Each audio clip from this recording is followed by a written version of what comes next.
ഇന്നാണ് നിശ്ചയം. രാവിലെ 10-നാണ് മുഹൂർത്തം. എല്ലാ ഒരുക്കവും തറവാട്ടിലായിരുന്നു. പുതുപെണ്ണുങ്ങൾ നല്ല ബേബി പിങ്ക് ലെഹങ്കയും ചെക്കൻസ് ലൈറ്റ് പിങ്ക് കുർത്തയും മുണ്ടും. അതീവ സുന്ദരിയും സുന്ദരന്മാരുമായിരുന്നു ഇരു ജോഡികളും. ആധുനിക രീതിയിൽ തന്നെ തറവാട് മുറ്റത്ത് പന്തലും സ്റ്റേജും അറേഞ്ച് ചെയ്തിരുന്നു. മുഹൂർത്തം സെയിം ടൈം തന്നെ ആയിരുന്നു ഇരുവർക്കും. ഇരു ജോഡികളുടെയും നിറഞ്ഞ നിലവിളക്കിൻ്റെ സാന്നിധ്യത്തിൽ മോതിരം മാറി നിശ്ചയം ഗംഭീരമാക്കി.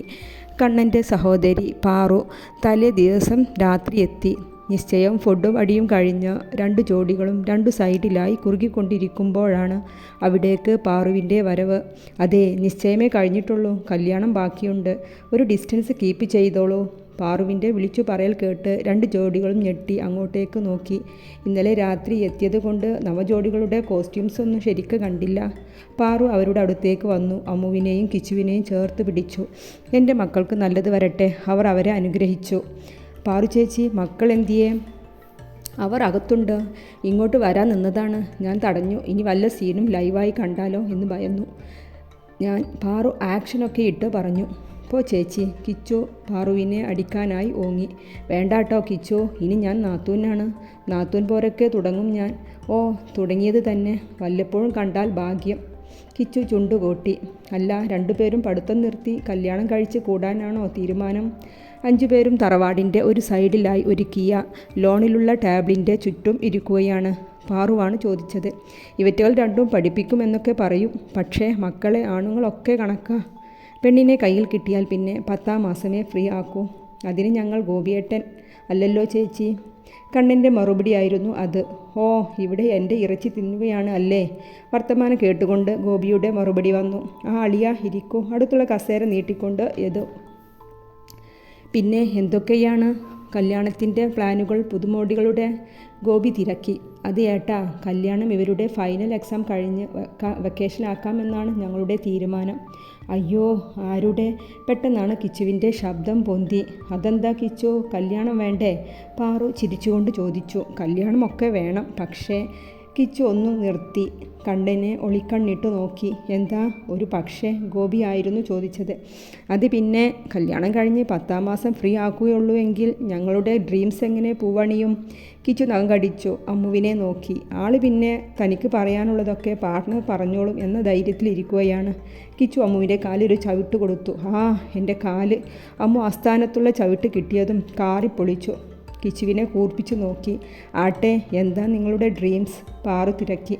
ഡിഗ്രി കഴിഞ്ഞ് PG എടുക്കണം, നമ്മുടെ കോളേജിൽ ടീച്ചറായി വർക്ക് ചെയ്യണം. രണ്ടാൾക്കും സെയിം ഡ്രീമാണോ? അമ്മുവും തലകുലുക്കി. ഇത് കേട്ട് കണ്ണനും യദുവും മുഖത്തോട് മുഖം നോക്കി. എന്തേ? പാറു കണ്ണനെയും യദുവിനെയും നോക്കി ചോദിച്ചു. എന്നാൽ പിന്നെ ജോലിയായിട്ട് കല്യാണം നടത്താം അല്ലേ ഗോപിയേട്ടാ? അതൊന്നും പറ്റില്ല. പെട്ടെന്നാണ് കണ്ണനും യദുവും ഒന്നിച്ച് പറഞ്ഞത്. ജോലിയൊക്കെ ആവാൻ 3-4 വർഷം എടുക്കില്ലേ? ഞങ്ങൾ മൂത്തുപോകും. എന്താ മൂക്കാൻ? നിങ്ങൾ വല്ല ചക്കയും മാങ്ങയും ആണോ? പാറു വീണ്ടും കൗണ്ടർ അടിച്ചു. വേണ്ട ചേച്ചി, ശവത്തിൽ കുത്താതെ. ഇവറ്റകളുടെ അഭിപ്രായം ഒന്ന് മാറ്റി താ. PG കഴിയാതെ ഇവരെ ഞങ്ങൾ തൊടില്ല അല്ലേ കണ്ണാ? യദു കണ്ണനെ നോക്കി ചോദിച്ചു. കണ്ണൻ നന്നായി തല കുലുക്കി ദയനീയമായി ഗോപിയെ നോക്കി. അമ്മു, കിച്ചു, എന്താ ഏട്ടാ? ഏതായാലും വെക്കേഷൻ കല്യാണം നടത്താമല്ലേ? പഠിത്തവും ജോലിയും ഇവർ ഏറ്റിട്ടുണ്ട്. കല്യാണ ഡേറ്റ് തീരുമാനമായാൽ ഞങ്ങൾക്ക് അതിനനുസരിച്ച് വരാമല്ലോ, ഗോപി അഭിപ്രായം അറിയിച്ചു. ഞങ്ങൾക്ക് സമ്മതക്കുറവൊന്നുമില്ല അല്ല അമ്മു, പക്ഷേ ജോലി ഞങ്ങൾക്ക് മസ്റ്റാണ്. കിച്ചു മുഖം ഗൗരവത്തിലാക്കി കണ്ണനെയും യദുവിനെയും നോക്കി അമ്മുവിനെ ചേർത്ത് പിടിച്ചു. ഓ, ഒരു സയാമീസ് ഇരട്ടകൾ വന്നിരിക്കുന്നു. യദു പിറുപിറുത്തു. ഗായത്രി, നീ അതിര് കടക്കുന്നു. നന്ദൻ്റെ ശബ്ദം അവിടെ ഉയർന്നു.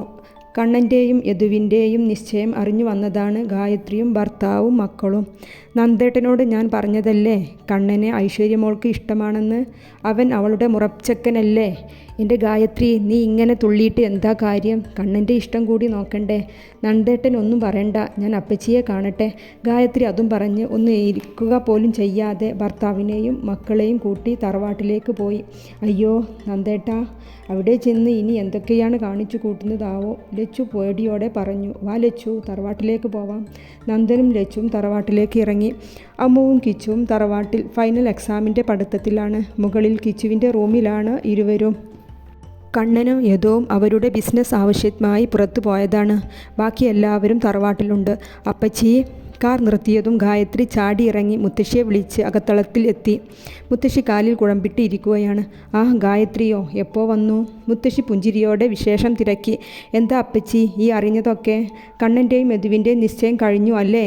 ഞാൻ അപ്പച്ചിയോട് പറഞ്ഞതല്ലേ കണ്ണനെ ഐശ്വര്യമോൾക്ക് ഇഷ്ടമാണെന്ന്. എന്നിട്ട് കൊച്ചുമകളെ കൊണ്ട് അവനെ കെട്ടിക്കുകയാണല്ലേ? എൻ്റെ ഗായത്രി, നീ ഒന്ന് ഇരിക്ക്. രാജു, വാ, വന്ന കാലിൽ നിൽക്കാതെ അവിടെ ഇരുന്നേ. മുത്തശ്ശി ഗായത്രിയുടെ ഭർത്താവിനെ സ്വീകരിച്ചു. അപ്പച്ചി, ഞങ്ങൾക്ക് ഇന്ന് രണ്ടിലൊന്ന് അറിയണം. എന്താ ഗായത്രി നീ ഇങ്ങനെ സംസാരിക്കുന്നത്? കേട്ടുവന്ന നന്ദൻ ദേഷ്യപ്പെട്ടു. എല്ലാവരും കൂടെ ഞങ്ങളെ പുറത്താക്കാൻ നോക്കുവാണല്ലേ? പുറത്താക്കിയേ? എന്തൊക്കെയാ ഗായത്രി നീ പറയുന്നത്? ഉണ്ണിയായിരുന്നു അത് ചോദിച്ചത്. ഹരിയും അടുത്തുണ്ട്. പണ്ടും ഇങ്ങനെ ആയിരുന്നല്ലോ. ഹരിയേട്ടന് എനിക്ക് കല്യാണം ആലോചിച്ച് വന്നപ്പോൾ പെങ്ങളോടുള്ള സ്നേഹം മൂത്ത് കാരണവർ മോളെ കൊടുക്കാൻ തീരുമാനിച്ചു. എന്നിട്ടിപ്പോൾ എന്തായി? ഒരു കുഞ്ഞിനെ കൊടുക്കാൻ പറ്റാത്ത മച്ചിയെ അല്ലേ കിട്ടിയത്? പറഞ്ഞു കഴിഞ്ഞതും നന്ദൻ്റെ കൈ ഗായത്രിയുടെ മുഖത്ത് പതിഞ്ഞു. ഇതെല്ലാം കേട്ട് ഒരു സൈഡിൽ നിൽക്കുന്ന ദേവികയുടെ മുഖത്തേക്കായിരുന്നു എല്ലാവരുടെയും നോട്ടം. ഹരി വേഗം ദേവികയുടെ അടുത്തെത്തി അവളെ ചേർത്ത് പിടിച്ചു. എൻ്റെ പെണ്ണ് മച്ചിയല്ല. അവളൊരു കുഞ്ഞിനെ പ്രസവിച്ചത് നീ അറിഞ്ഞില്ല എന്നുണ്ടോ? ആ കുഞ്ഞിന് ആയുസ് കൊടുക്കുന്നത് ദൈവനിശ്ചയം. നീ ദേവുട്ടിയെ കുത്തുവാക്ക് പറഞ്ഞ് വേദനിപ്പിക്കുന്നത് ഇത്രയും കാലം ഞാൻ അറിയുന്നില്ല എന്ന് നീ കരുതരുത്. ഇനി നിന്റെ വായിൽ നിന്ന് ഈ തരത്തിൽ സംസാരം ഉണ്ടായാൽ നന്ദൻ ഒന്നേ തന്നുള്ളൂ, ഞാൻ നിന്റെ ചെവിക്കല്ലടിച്ച് പൊട്ടിക്കും. ഹരി ദേഷ്യം കൊണ്ട് നിന്ന് വിറക്കുന്നുണ്ടായിരുന്നു. ഹരിയുടെ ആ ഭാവം ആ കുടുംബത്തിലുള്ളവർക്ക് ആദ്യ അനുഭവമാണ്. ആൾ തികച്ചും ശാന്ത സ്വഭാവക്കാരനാണ്. എത്ര വലിയ കാര്യങ്ങൾ മുന്നിൽ വന്നാലും ഒരു പുഞ്ചിരിയോടെ കൈകാര്യം ചെയ്യുന്ന വ്യക്തി. ഹരിക്ക് ദേഷ്യം അടക്കാൻ കഴിയുന്നില്ല. ദേവുട്ടി അവനെ പിടിച്ച് ശാന്തനാക്കാൻ ശ്രമിക്കുന്നുണ്ട്. ഹരിയേട്ടാ, വേണ്ട, വാ, നമുക്ക് അകത്തേക്ക് പോകാം. ദേവു, ഹരി ശാസനയോടെ ദേവുവിനെ വിളിച്ചു. ഇന്ന് എനിക്കെല്ലാം പറയണം. ഇവൾ കാരണം എൻ്റെ ഭാര്യ മാനസികമായി അനുഭവിച്ച എല്ലാ ദുഃഖത്തിനും ഇന്ന് അവസാനം കാണണം. ഗായത്രി, നിനക്കെന്നെ വിവാഹം കഴിക്കണമായിരുന്നു അല്ലേ? നിന്നെപ്പോലെ ഒരു അവൻ മുഴുമിക്കാതെ പാതിയിൽ നിർത്തി. ആർക്ക് വേണം? സംസാരം വഴി മാറിപ്പോകുന്നത് മനസ്സിലാക്കിയ മുത്തശ്ശി ഇടയിൽ കയറി. മതി ഹരി.